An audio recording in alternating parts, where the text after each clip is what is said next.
Oke. Oke, halo semuanya. Hari ini saya bersama Kak Suhin ingin membahas satu benda yang kecil tapi konon katanya penting. Ya, apa itu? Meterai. Ya, teman-teman pasti tahu, pernah dengar ya meterai. Nah, biasanya orang-orang ini ya menyebutnya atau menulisnya itu materai. Tapi ternyata kenyataan yang benar adalah apa? Meterai ya, tidak pakai A ya, bukan materai tapi meterai. Nah, jadi harapannya yang udah nonton video kita ini nih, ya jangan salah lagi nih dalam menyebutkan meterai ataupun menuliskan meterai. Jadi jangan pakai A lagi, tapi pakai E. Ya, kalau teman-teman nggak percaya nanti bisa browsing, bisa lihat sendiri bahwa ternyata tulisannya adalah meterai, bukan materai. Nah, menariknya lagi, si meterai ini suka dikaitkan dengan yang namanya agreement, perjanjian ya. Kalau misalnya tanda tangan perjanjian itu katanya wajib banget harus ada meterai. Jadi meterai ini suka dikaitkan dengan syarat sahnya perjanjian. Kata orang-orang ya, kalau misalnya nggak pakai meterai, itu jadi nggak sah perjanjiannya. Ada yang bilang kayak gitu. Nah, ada juga yang bilang kalau pakai meterai itu lebih afdol perjanjiannya, lebih kelihatan kuat katanya.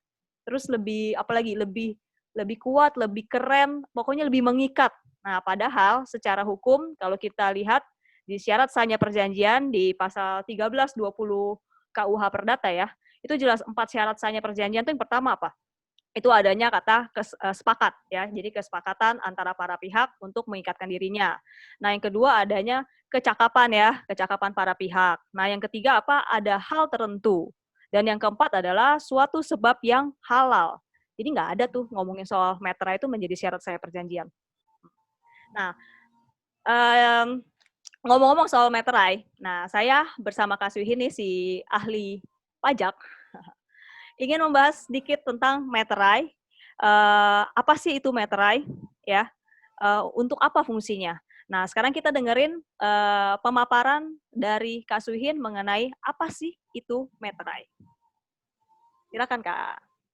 Oke, terima kasih Kak Elora. Ya, akhirnya kita berjumpa kembali. Ya, baik. Pertanyaannya cukup bagus ya. Jadi apa sih dimaksud dengan meterai atau bea meterai itu sendiri? Ya, jadi memang kalau berbicara mengenai meterai, itu harus kembali ke undang-undang mengenai bea meterai, yaitu di Undang-Undang Nomor 13 Tahun 1985 yang saat ini masih berlaku sampai dengan 31 Desember tahun 2020.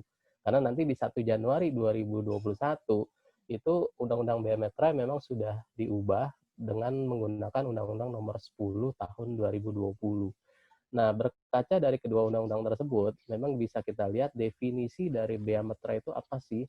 Jadi definisi dari bea meterai itu sendiri adalah pajak atas dokumen. Ya, jadi nanti teman-teman semua bisa lihat apa sih yang dimaksud dengan bea meterai. Bea meterai adalah pajak atas dokumen.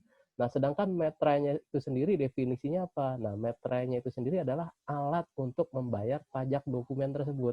Ya, jadi bisa berupa kertas, tempelan, carik ataupun jenis lainnya, mungkin teraan digital yang digunakan sebagai alat membayar pajaknya. Jadi meterai itu alat untuk membayar pajak atas dokumen tersebut. Ya, jadi seperti tadi Kailora pembukaan di awal, apakah meterai ini menjadi syarat sahnya sebuah perjanjian? Memang harus dikembalikan ke habitatnya, yaitu di KUH Per ya KUH Perdata di pasal 1320 tentang syarat sahnya perjanjian. Di situ memang tidak menyebutkan meterai. Nah, memang kalau kembali ke Undang-Undang Bea Meterainya sendiri juga sama, tidak menyebutkan apakah meterai ini menjadi syarat sahnya sebuah perjanjian. Ya, karena kan perjanjian adalah salah satu dokumen yang memang harus dibayar pajak atas dokumennya, yaitu meterai. Jadi di dalam Undang-Undang Pajak sendiri hanya mengatur bahwa atas perjanjian tersebut terhutang meterai gitu ya, dan itu harus dibayar tapi tidak menggugurkan sah atau tidaknya sebuah perjanjian. Oke, jelas ya, pajak dokumen. Ya, Nah, pajak atas dokumen. pajak atas dokumen. Nah, Kak Suhin, yang biasanya kita kenal itu adalah meterai yang 3.000 dan 6.000. Nah, banyak juga pertanyaan di masyarakat gitu ya. Kapan nih kita pakai meterai yang 3.000 aja deh? Atau kapan nih kita pakai meterai yang 6.000? Iya. Nah, ini pertanyaan bagus ya. Jadi, kapan sih kita menggunakan metra yang 6.000? Kapan sih kita menggunakan metra yang 3.000? Nah, kalau kembali ke undang-undangnya, di Undang-Undang Nomor 13 Tahun 85, itu untuk metra yang nominal 6.000 itu digunakan untuk dokumen yang pertama, surat perjanjian dan surat-surat lainnya yang dibuat dengan tujuan untuk digunakan sebagai alat pembuktian mengenai perbuatan, kenyataan, atau keadaan yang bersifat perdata. Ya, jadi untuk dokumen pertama itu surat perjanjian dan surat-surat lainnya yang bersifat perdata. Nah, itu terhutang metra 6.000. Kemudian yang kedua, akte-akte notaris termasuk salinannya. Nah, ini terhutang metra 6.000 ya. Kemudian yang ketiga, akte-akte yang dibuat oleh pejabat pembuat akte tanah atau PPAT, termasuk rangkapnya. Nah, itu juga terhutang metra 6.000. Kemudian yang keempat, itu adalah dokumen yang akan digunakan sebagai alat pembuktian di muka pengadilan. Nah, itu juga harus dimeteraikan 6.000. Ya, katakan contoh nih, misalnya ada sebuah dokumen yang sebelumnya memang tidak terhutang meterai. Tapi kalau seandainya dokumen tersebut ingin dijadikan alat bukti di pengadilan nantinya, maka ketika akan dijadikan alat bukti di pengadilan, itu harus dilunasi dulu bea meterainya. Ya. Nah, kemudian yang kelima adalah surat-surat yang memuat jumlah uang. Nah, jumlah uang dengan nilai nominal di atas 1 juta itu harus menggunakan meterai 6.000. Ya, kemudian juga sama surat berharga lainnya seperti wesel, promes, dan aksep itu yang nilai nominalnya di atas 1 juta itu juga menggunakan meterai dengan nominal 6.000 ya. Nah, kemudian pertanyaan selanjutnya, kalau gitu kapan sih pakai yang 3.000? Nah, untuk pakai yang 3.000 itu adalah hanya dokumen-dokumen yang memuat jumlah uang ya dengan nominal antara Rp250.000 sampai dengan 1 juta. Ya, jadi kalau tadi yang 6.000 itu di atas 1 juta, sedangkan kalau yang 3.000 itu nilai nominal dari 250.000 sampai dengan 1 juta. Sedangkan dokumen yang menyebutkan jumlah uang di bawah 250.000 itu tidak terhutang bea meterai. Nah, kira-kira seperti itu, Kak Elora. Oke, jadi tahu ya sekarang kapan kita menggunakan yang 3.000 dan yang 6.000. Tapi Iya. sekarang kan sudah ada undang-undang baru ya tentang bea meterai, yaitu Undang-Undang Nomor 10 Tahun 2020, di mana nanti 1 Januari 2021 kita sudah menggunakan undang-undang yang baru ini. Ya. Iya. Nah, di mana undang-undang yang baru ini mengatur mengenai tarif tunggal ya, tarif tunggal bea meterai yaitu sebesar 10.000. Betul ya, 10.000 ya. Jadi Betul, nominal 10.000. betul. Jadi semua itu akan 10.000 ya, Kak Syuhin ya.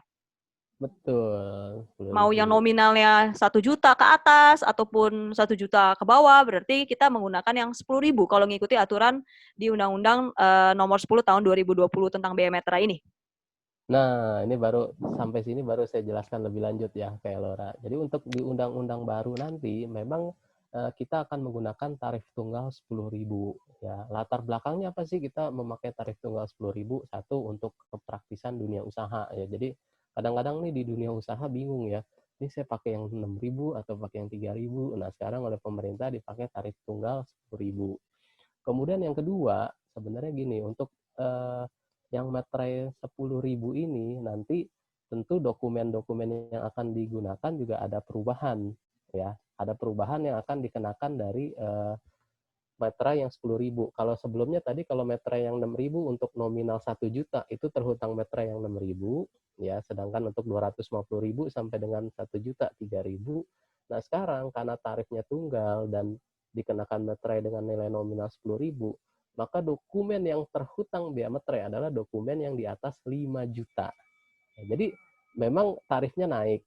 Kelihatannya tarifnya naik ya menjadi 10.000. Tapi dokumen yang dikenakan pun juga naik nominalnya, yaitu hanya nominal di atas 5 juta baru terhutang. Artinya kalau dokumen yang di bawah 5 juta itu tidak atau belum terhutang bea meterai. Ya, tidak terhutang atau belum terhutang bea meterai. Oke, di bawah 5 juta ya. Berarti sampai Iya, 4,999 gitu ya. iya, Betul ya. itu Jadi kalau belum terhutang 4,999 itu tidak terhutang biaya bea meterai. meterai. Betul ya. Iya, Jadi iya, artinya kita tidak perlu menggunakan meterai. iya. Hmm, Di undang-undang baru nanti ya, itu sampai dengan 5 juta belum ya. Oke. Nah, sekarang kita ke pertanyaan terakhir nih, mengenai sanksi.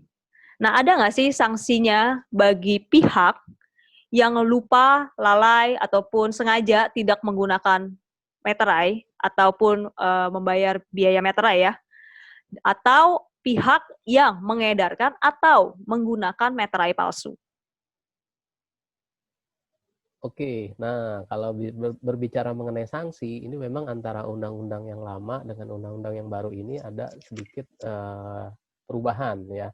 Jadi kalau untuk pertama, apakah ada sanksi bila seseorang atau pihak tertentu itu lupa melunasi bea materainya?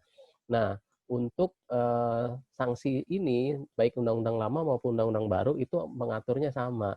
Jadi bagi pihak yang seharusnya terhutang bea materai namun belum melunasinya, itu sanksinya sama, yaitu dikenakan denda sebesar 100% dari bea materai tersebut. Ya, jadi nanti akan ditagih bea materainya plus denda 100%. Nah, namun kemudian kalau sanksi atas pihak-pihak tertentu yang dengan sengaja membuat atau mengedarkan materai palsu ataupun pihak-pihak yang sengaja menggunakan ya materai palsu tersebut ya, jadi ada dua pihak nih, pihak yang membuat dan mengedarkan materai palsu dan pihak yang memang sengaja menggunakan materai palsu tersebut. Nah, di undang-undang lama dan undang-undang baru ini ada perbedaan mengenai ketentuan pidananya ya, jadi memang nih salah satu undang-undang yang memuat ketentuan pidana nih di undang-undang bea materai yang baru ini gitu ya. Jadi kalau di undang-undang yang lama kalau kita lihat memang ketentuan pidananya ada, tapi memang kurang begitu jelas dan kurang begitu tegas bagi pihak-pihak yang mengedarkan ataupun menggunakan materai palsu. Tapi nanti ini di undang-undang baru, di Undang-Undang Nomor 10 Tahun 2020 untuk bea materai yang baru ini, itu sanksi pidananya tegas dan jelas sekali diatur bahwa bagi pihak yang sengaja membuat atau mengedarkan materai palsu dan juga pihak yang sengaja menggunakan materai palsu itu dapat dipidana penjara paling lama 7 tahun dan ya jadi ada dua sanksi yang bisa dikenakan sekaligus dan pidana denda 500 juta. Ya, jadi kedua pihak tersebut bisa dikenakan sanksi pidana tersebut. Ya, jadi memang di undang-undang baru ini lebih tegas sih mengenai sanksi-sanksi yang akan diberikan pada pihak-pihak yang memang dengan sengaja membuat, mengedarkan atau menggunakan materai palsu ini. Tuh, kayak Laura. Baik, baik. Oke, jelas ya jadinya sekilas mengenai meterai, mungkin kita nggak bisa uh, bahas panjang lebar karena bakal lama banget ya kalau kita bahas panjang lebar. Tapi uh, kurang lebih pemaparan ini yang bisa kita sampaikan gitu ya untuk teman-teman semua supaya bisa memahami meterai itu fungsinya untuk apa. Jadi jangan sampai salah lagi memahami fungsi meterai ini. Nah, jadi inilah yang bisa kita sampaikan buat teman-teman semua. Semoga informasi ini bermanfaat buat teman-teman semua. Thank you. Thank you, Kak Laura.